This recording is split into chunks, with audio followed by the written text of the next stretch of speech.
Bismillahirrahmanirrahim. Allahumma salli ala Sayyidina Muhammad wa ala ali Sayyidina Muhammad. Assalamualaikum warahmatullahi wabarakatuh. Masya Allah, Alhamdulillah Rabbil Alamin. Di hari yang insya Allah penuh dengan nikmat ini kembali lagi saya Ali Zainal menemani pemirsa di rumah di dalam Cahaya Hati Indonesia. Masya Allah, Cahaya Hati Indonesia pada kesempatan kali ini kita siarkan dari studio iNews MNC Tower, Kebon Sirih, Menteng, Jakarta. Tema kita pada kesempatan kali ini adalah meningkatkan keimanan wujud peringatan Isra wa Mi'raj Nabi Allah Muhammad sallallahu alaihi wasallam. Bagaimana kabarnya di rumah? Insya Allah dalam keadaan baik semuanya, dan jangan lupa untuk terus berdoa kepada Allah Subhanahu wa taala. Semoga Allah angkat penyakit yang saat ini mungkin ada di sekitar kita, khususan penyakit corona ini ya, sehingga kita bisa kembali beraktivitas dan kita bisa beribadah dengan nikmat. Baik, jemaah yang dimuliakan oleh Allah Subhanahu wa taala, nanti kita akan bertemu dengan guru-guru kita yang dimuliakan oleh Allah Subhanahu wa taala, Profesor Muhammad Ali Aziz, dan ada juga Kiai Haji Fikri Haikal, dan ada juga bersama kita nanti Al Ustadz Abdurrahman Jailani. Terima kasih qori'ah kita Nadia Hawashi. Untuk pemirsa di rumah nanti yang mulai punya pertanyaan atau yang sudah punya pertanyaan, boleh kirimkan pertanyaan Anda lewat Instagram kita di @cahayahati_inews. Baik, alhamdulillahirabbil alamin, sudah bersama Ali saat ini guru kita yang dimuliakan oleh Allah Subhanahu wa taala, Profesor Muhammad Ali Aziz. Assalamualaikum. Waalaikumsalam warahmatullahi wabarakatuh. Ali manggil Kiai aja nih ya.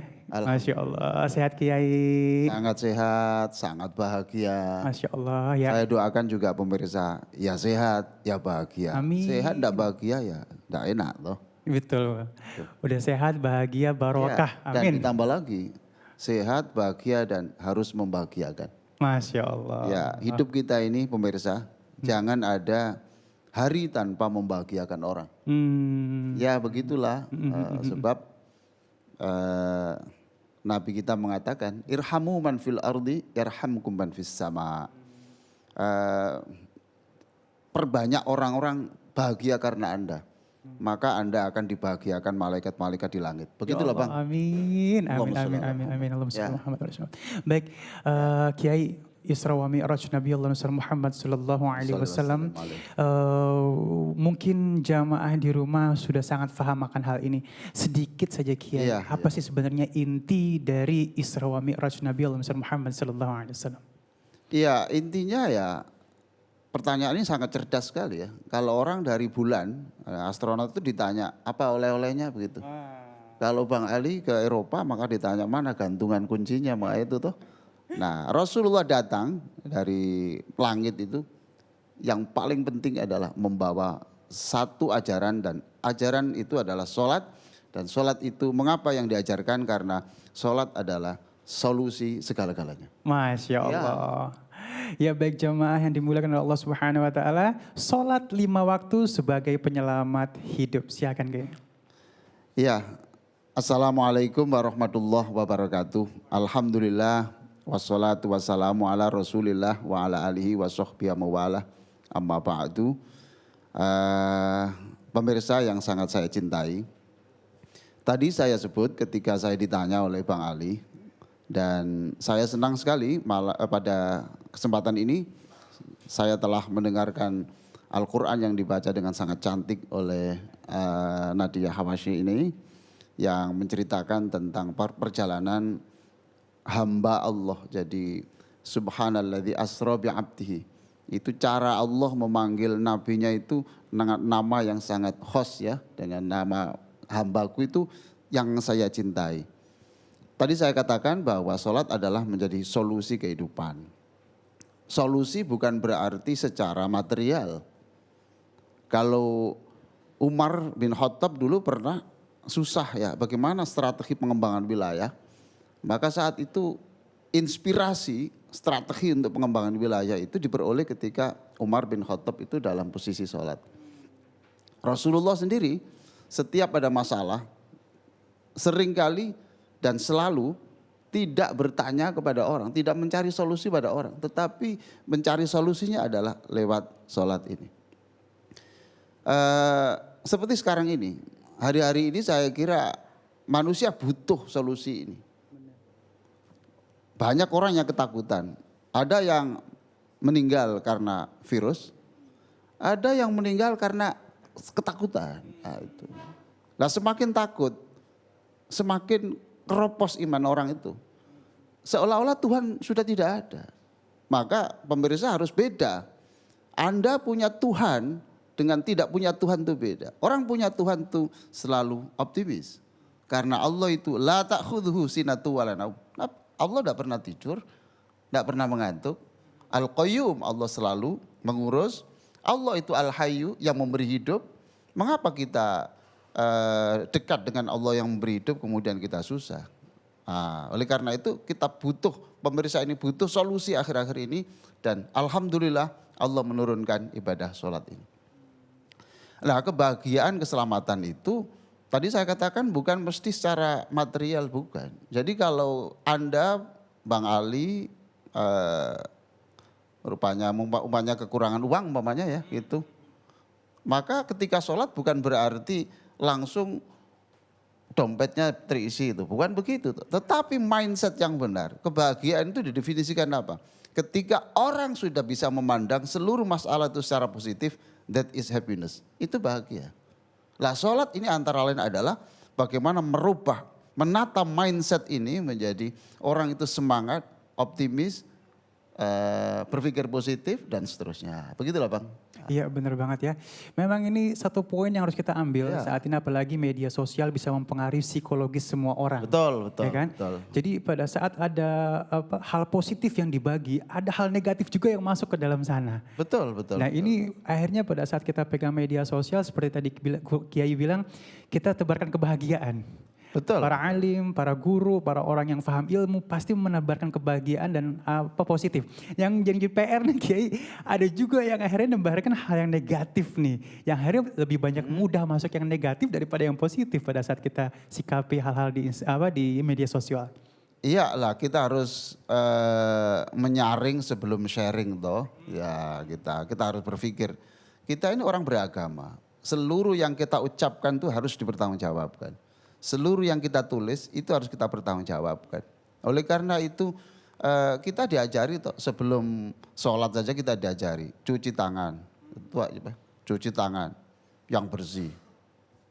Kemudian kalau bisa usahakan dengan sabun, sebab semakin bersih semakin dicintai Allah, semakin harum semakin didekati malaikat karena malaikat itu suka yang harum. Iyalah itu.